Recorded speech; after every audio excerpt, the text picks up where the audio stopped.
अब हत्या हुई है, कैसे मृत्यु हुई है, ये जांच का विषय है और ये अंतर्राष्ट्रीय इशू है। शिक्षा के क्षेत्र में इस तरह का काम हो रहा है, ये बेहद ही दुख की बात है। प्रिंस यादव मौत मामले में सीबीआई जांच के लिए तेजस्वी ने लिखी सीएम सम्राट को चिट्ठी। बिहार पुलिस पर भी उठाए बड़े सवाल। जी हां, बिहार की राजधानी पटना में दो प्रमुख कोचिंग संस्थानों के बीच चल रहा विवाद अब राजनीतिक रंग लेता नजर आ रहा है।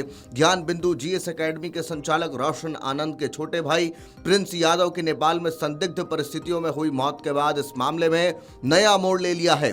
विपक्ष के नेता तेजस्वी यादव ने मामले में सीधे हस्तक्षेप करते हुए मुख्यमंत्री सम्राट चौधरी को पत्र लिखकर पूरे प्रकरण की जांच केंद्रीय अन्वेषण ब्यूरो यानी सीबीआई से कराने की मांग की है। तेजस्वी यादव ने सरकार और बिहार पुलिस की कार्यशैली पर सवाल उठाते हुए निष्पक्ष जांच की आवश्यकता पर जोर दिया है। सोमवार को तेजस्वी ने अपने सोशल मीडिया प्लेटफॉर्म एक्स पर मुख्यमंत्री को भेजा गया पत्र साझा किया। पत्र में उन्होंने कहा कि पटना स्थित दो कोचिंग संस्थानों के बीच हुए विवाद, मारपीट और तोड़फोड़ फायरिंग की घटनाओं के बाद उत्पन्न परिस्थितियां पहले से ही गंभीर थीं, लेकिन प्रिंस यादव की नेपाल में हुई संदिग्ध मौत ने मामले को और अधिक संवेदनशील बना दिया है।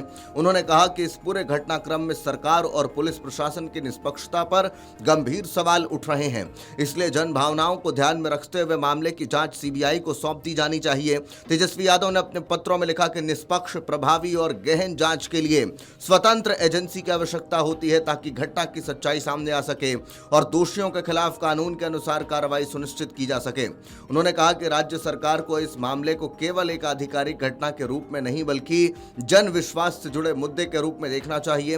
गौरतलब है कि ज्ञान बिंदु कोचिंग सेंटर और चर्चित शिक्षक खान सर के संस्थान के बीच पिछले कुछ समय से विवाद चल रहा था।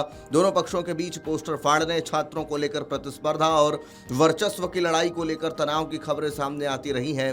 कुछ समय पहले दोनों पक्षों के समर्थकों के बीच कथित मारपीट और फायरिंग की घटना भी हुई थी, जिसके बाद मामला पुलिस तक पहुंचा। इस मामले में रोशन आनंद की गिरफ्तारी हुई थी और उनके भाई प्रिंस यादव का नाम भी विवाद में जोड़ा गया था। परिजनों के अनुसार गिरफ्तारी और कानूनी कार्रवाई की आशंका के बीच प्रिंस यादव नेपाल चले गए थे। बाद में नेपाल के विराटनगर स्थित एक होटल में उनका शव संदिग्ध परिस्थितियों में बरामद हुआ। इस घटना के बाद परिवार ने हत्या की आशंका जताई है और मामले की उच्च स्तरीय जांच की मांग की है। नेपाल पुलिस ने भी मामले की जांच शुरू कर दी है और कई लोगों से पूछताछ की जा रही है। हालांकि अभी तक मौत के वास्तविक कारणों की आधिकारिक खुलासा या आधिकारिक पुष्टि जो है वो नहीं हुई है। इससे पहले रोशन आनंद भी अपने भाई की मौत को लेकर कई गंभीर सवाल उठा चुके हैं।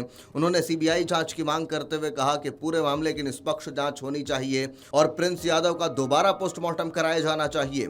उनका आरोप है कि कई महत्वपूर्ण तथ्यों को दबाने की कोशिश की जा रही है और सच्चाई सामने लाने के लिए स्वतंत्र जांच एजेंसी की आवश्यकता है। हम अपने भाई के दाह संस्कार में जा रहे हैं, इसलिए हम पूरी बात अभी नहीं रख पाएंगे, लेकिन मैं कुछ बात कहना चाहता हूं अपने तरफ से। पहली बात यह कि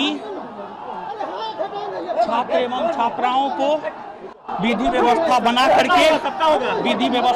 करके सबका होगा कानून का साथ देते हुए, सत्य और अहिंसा के पथ पर चलते हुए आप अपनी पढ़ाई जारी रखें।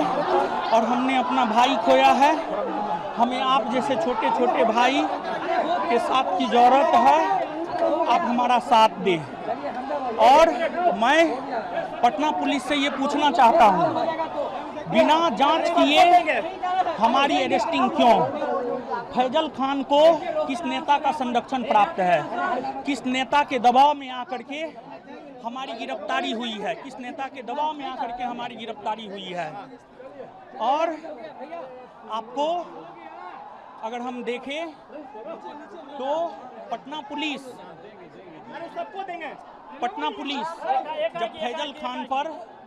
जब फैजल खान पर केस हुआ, पटना पुलिस को 48 से 72 घंटे का समय मिला गिरफ्तार करने के लिए, लेकिन पटना पुलिस ने किस नेता के कहने पर फैजल खान को गिरफ्तार नहीं किया? किस नेता के कहने पर फैजल खान को पुलिस ने गिरफ्तार नहीं किया? पटना एसएसपी से मेरा सवाल है। और मैं जेल में बंद था, साजिशन मेरे भाई की हत्या हुई और हमारी भी हत्या हो सकती है और हमारी हत्या फैजल खान हमारी हत्या करवा सकता है। हम पटना पुलिस से सुरक्षा की मांग करते हैं। पटना एयरपोर्ट पर पत्रकारों से बातचीत के दौरान तेजस्वी ने इस मामले पर प्रतिक्रिया दी। उन्होंने कहा कि यह बेहद संवेदनशील मामला है और मृतक के परिवार को न्याय मिलना चाहिए। उन्होंने कहा अभी तक मौत के कारण स्पष्ट नहीं हो सके हैं और ऐसे में किसी निष्कर्ष पर पहुंचना जल्दीबाजी होगी। पोस्टमार्टम रिपोर्ट आने के बाद ही कई महत्वपूर्ण तथ्य सामने आ सकते हैं।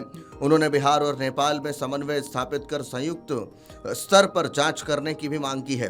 तेजस्वी यादव ने कहा कि शिक्षा संस्थानों से जुड़े विवादों को इस स्तर तक पहुंच जाना चिंता का एक विषय है और इसी के साथ उन्होंने ये भी कहा कि छात्रों और शिक्षकों से जुड़े मामलों में कानून व्यवस्था और पारदर्शिता बनाए रखना सरकार की जिम्मेदारी है। यदि किसी भी स्तर पर लापरवाही हुई है तो उसकी जवाबदेही तय होनी चाहिए। देखिए, हम लोगों को ये खबर मिली है, बेहद ही इस बात का दुख है और हम लोगों की संवेदना जो है रोशन जी और उनके पूरे परिजनों के साथ हम लोग इस दुख के घड़ी में खड़े हैं। हमारी पूरी संवेदना है। अब हत्या हुई है, कैसे मृत्यु हुई है, ये जांच का विषय है और ये अंतर्राष्ट्रीय इशू है।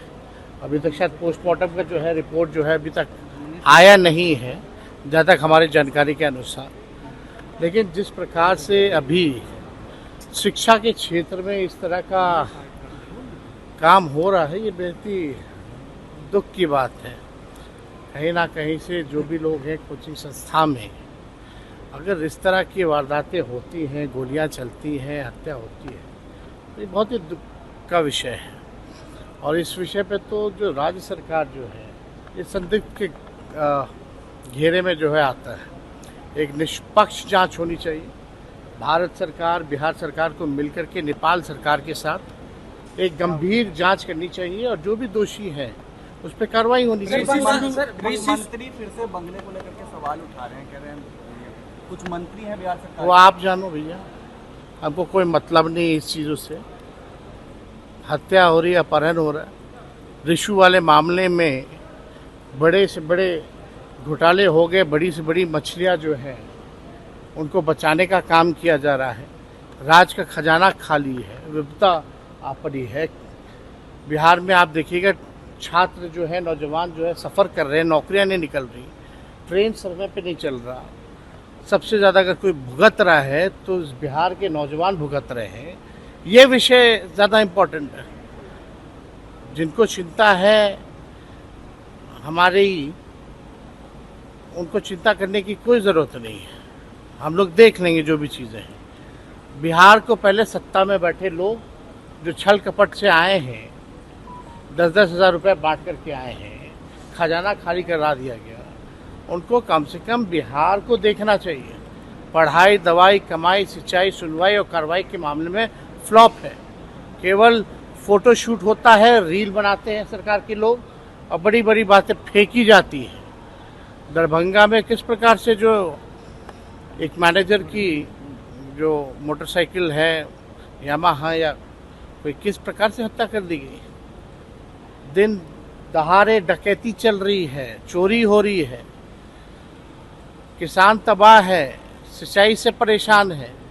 इस पे चर्चा होनी सर। 4000 ईवीएम सर बंगाल में जल गए सर, और कुछ ही दिन पहले वहाँ चुनाव भी हुए और जल गए कि जला दिए गए, तो जांच का विषय है। इधर प्रिंस यादव के मौत के बाद सहरसा स्थित उनके पैतृक गांव में भी शोक का माहौल है। अंतिम संस्कार के दौरान बड़ी संख्या में लोग मौजूद रहे और परिवार को न्याय दिलाने की मांग उठी।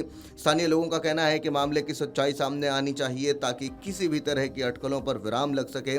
फिलहाल पूरे मामले पर राजनीतिक बयानबाजी तेज हो गई है। एक और विपक्ष सीबीआई जांच की मांग कर रहा है, वही सरकार की ओर से अभी तक कोई औपचारिक निर्णय सामने नहीं आया है। अब सबकी नजरें पोस्टमार्टम रिपोर्ट, नेपाल पुलिस की जांच और राज्य सरकार की अगली कार्रवाई पर टिकी हुई है।